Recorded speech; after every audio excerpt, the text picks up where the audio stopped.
Bien-aimé Tante Père Céleste, nous te recommandons entièrement ce temps, afin que Seigneur, par cet esprit, tu nous prends en charge, dispose nos cœurs à être à l'écoute de ta parole. Et nous te replaçons toujours à ta juste place, comme étant celui qui doit régner, car il faut que tu règnes. Le trône est à toi, le marchepied est à nous, et nous te louons, nous te bénissons en ton nom précieux, Seigneur Jésus. Amen. Je vous invite à ouvrir votre Bible. Nous lisons dans la lettre de l'apôtre Paul aux Éphésiens, chapitre 4, versets 11 à 13. L'apôtre Paul dit ceci: « Il a donné les uns comme apôtres, les autres comme prophètes, les autres comme évangélistes, les autres comme pasteurs et docteurs, pour le perfectionnement des saints, en vue de l'œuvre du ministère et de l'édification du corps de Christ, jusqu'à ce que nous soyons tous parvenus à l'unité de la foi, de la connaissance du Fils de Dieu, à l'état d'homme fait, à la mesure de la stature parfaite de Christ. » Je pense que nous avions dit suffisamment sur l'œuvre de reconstitution. Il faut maintenant passer au troisième point. C'est la perfection. C'est l'aboutissement.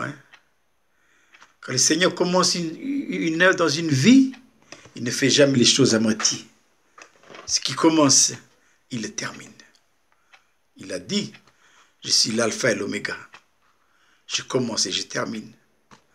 Il commence à la croix et il termine triomphalement à la vie de résurrection. Ce que Dieu veut, c'est que sa vie, que Adam a refusée dans le jardin d'Éden, devienne notre vie. C'est pourquoi Jésus, dans l'incarnation, c'est lui le sauveur, c'est lui le rédempteur. Il est venu dans l'incarnation pour nous montrer, pour deux choses. D'abord, évidemment, pour accomplir notre rédemption, notre achat, mais également pour nous montrer quel type d'homme Dieu veut que nous soyons. On peut dire ceci, c'est que Jésus dans l'incarnation, il a été l'homme, un homme pécheur, racheté et entièrement reconstitué et amené à la perfection. Jésus dans l'incarnation, il est l'homme spirituel, céleste, parfait. Et Dieu voudrait que vous et moi, nous soyons comme lui. Et c'est pourquoi dans l'incarnation, Jésus, il a vécu avec quelle vie? Il a vécu avec la vie que Adam a refusée dans le jardin d'Éden.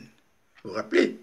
Dieu dit à Adam, je mets devant toi des arbres, les fruits de l'arbre de la vie et les fruits de la connaissance du bien et du mal. De quoi nous parle le fruit de l'arbre de la vie? C'est la vie de Dieu, que Dieu voudrait donner. Mais Adam a refusé. Et ce que Adam a refusé, Jésus a dit, ben, je vais vivre avec ça. Pour nous montrer à nous, vous et moi, comment nous devons vivre. Et arrêter avec la vie naturelle qui nous cause tant de soucis et de problèmes. Cette vie-là, il faut en finir une bonne fois pour toutes et pour toujours. Et vivons de la vie que Dieu nous a donnée et qui a coulé abondamment à la croix de Golgotha.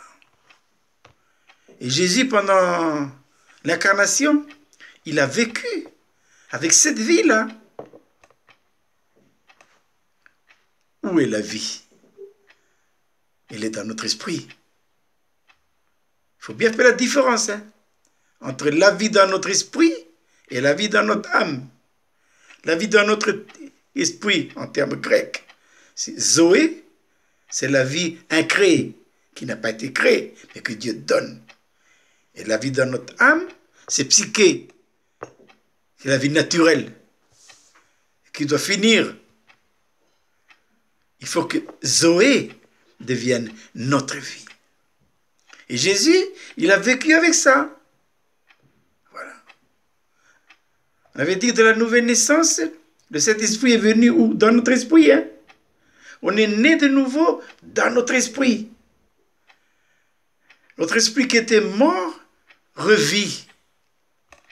Parce que Zoé est rentrée dans notre esprit. Si bien que, avec la présence du Saint-Esprit, eh bien, notre esprit va retrouver la vie. Les fonctions de notre esprit, à savoir l'intuition, la communion, la conscience, vont se développer. Et ce qui est merveilleux dans cette histoire de la perfection, de l'état d'homme fait, c'est que par opposition aux facultés de l'âme, dans l'âme, il y a l'intelligence, il y a la volonté et les sentiments. Voilà. Et ces trois fonctions de notre âme, ils ont besoin d'être purifiés. Mais quant au développement, c'est rester comme ça. N'essayez pas d'être intelligent si vous n'êtes pas intelligent. N'essayez pas de dire je vais étudier pour être encore plus intelligent. Non, non, non. Si à notre naissance naturelle, pour prendre un exemple, notre intelligence à la quotient 5, ça restera 5. Et si c'est 4, c'est 4. Si c'est 8, c'est 8. Pour pas essayer que je suis 4, je vais essayer d'être 6 et 7. Non, non. Par contre, les fonctions de l'esprit, savoir l'intuition, la communion et la conscience, eh bien, si nous permettons au Saint-Esprit de travailler notre esprit, eh bien, nos fonctions-là, ils vont être développées à l'infini. C'est merveilleux, ça. Et non seulement ils vont se développer à l'infini, mais le Saint-Esprit, au travers de notre esprit, il va contrôler. Il va contrôler quoi? Il va contrôler l'âme et le corps. Avant, c'est désordonné. Les fonctions de notre âme ont été malmenées. Il y a un mot chez nous comme dit, il est esquinté. Il est par la vie naturelle. Alors que avec la remise à niveau, eh bien le Saint-Esprit, dans notre esprit, il va anoblir notre âme. Dieu aime notre âme. Il nous a rachetés parce qu'il chérit notre âme. Dans la perfection, tout est en règle. Comme Jésus. Tout est en règle. Un homme selon le cœur de Dieu. Un homme selon le cœur de Dieu, c'est un homme en qui le Saint-Esprit a accompli le dessein de Dieu. C'est quoi le dessein de Dieu? Ben, le dessein de Dieu, c'est la pensée de Dieu. La pensée de Dieu, c'est l'intuition. C'est l'intention de Dieu. Quelle est l'intention de Dieu? Mais Dieu veut que nous soyons amenés à sa pleine ressemblance. Voilà. Regardons Jésus comme le modèle. Et comme il a marché, nous devons marcher comme il a marché. Et la vie avec laquelle il a vécu, il faut que nous vivions de cette vie-là. Il est en nous, hein?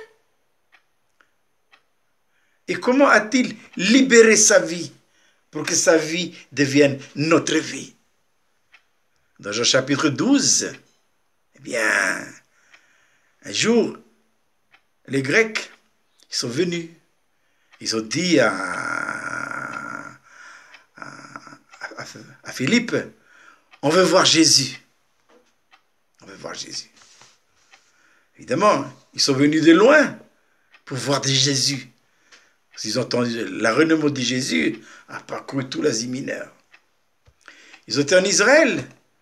Ils étaient au temple. Ils ont regardé tout. Ils ont entendu la lecture des tables de la loi. Ils ont vu la louange. Ils ont vu les instruments. Ils ont vu tout. Mais ils étaient déçus. Ils n'ont pas vu Jésus. Le Seigneur n'est pas là. Alors ils ont dit à Philippe, on veut voir Jésus.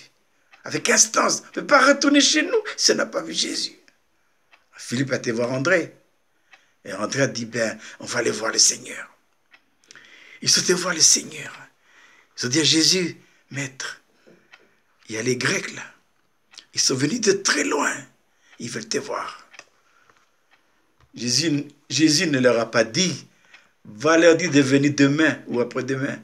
Jésus a dit quoi? Il a dit, si le grain de blé qui tombe à terre ne meurt, il reste seul.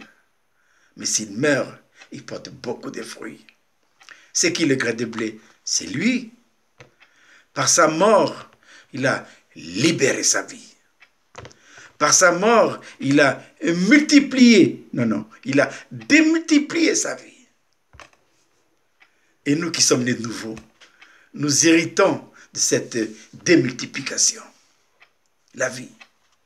La vie de Jésus, la vie de Dieu, il est venu dans nous pour devenir notre vie. Un homme amené à la perfection, à l'état d'homme fait, un homme selon le cœur de Dieu, un homme, une femme, c'est quelqu'un qui apprend à vivre de la vie de Dieu. Si nous vivons de la vie de Dieu, nous serons comme Jésus. Évidemment, j'ouvre tout de suite la parenthèse pour ne pas qu'il y ait de malentendus. C'est que déité mise à part. Parce que Jésus, il est le Fils de Dieu. Oui, mais ici, nous parlons des principes. Un principe, ce sont des lois. Voilà. La vie avec laquelle Jésus a vécu pendant l'incarnation pour accomplir notre rédemption, cette vie-là, elle est constituée par des lois. Par des lois. Et ces lois-là, qui ont gouverné la vie du Fils de Dieu, doivent également gouverner votre vie et la mienne. Évidemment, si nous sommes nés de nouveau et si la reconstitution intérieure a été faite, sinon, impossible. D'une part, il faut la reconstitution et d'autre part, il faut apprendre. Voilà. Dans l'épître de l'apôtre Paul aux Éphésiens, il est dit apprendre Christ. Jésus, il est la leçon. Il est la leçon que nous devons apprendre tous les jours de notre vie. L'apprentissage de la vie nouvelle, de la vie de résurrection, c'est un apprentissage qui durera toute notre vie. Et qui est l'instituteur pour nous apprendre comment il faut vivre de cette vie? C'est le Saint-Esprit. Il est où le Saint-Esprit?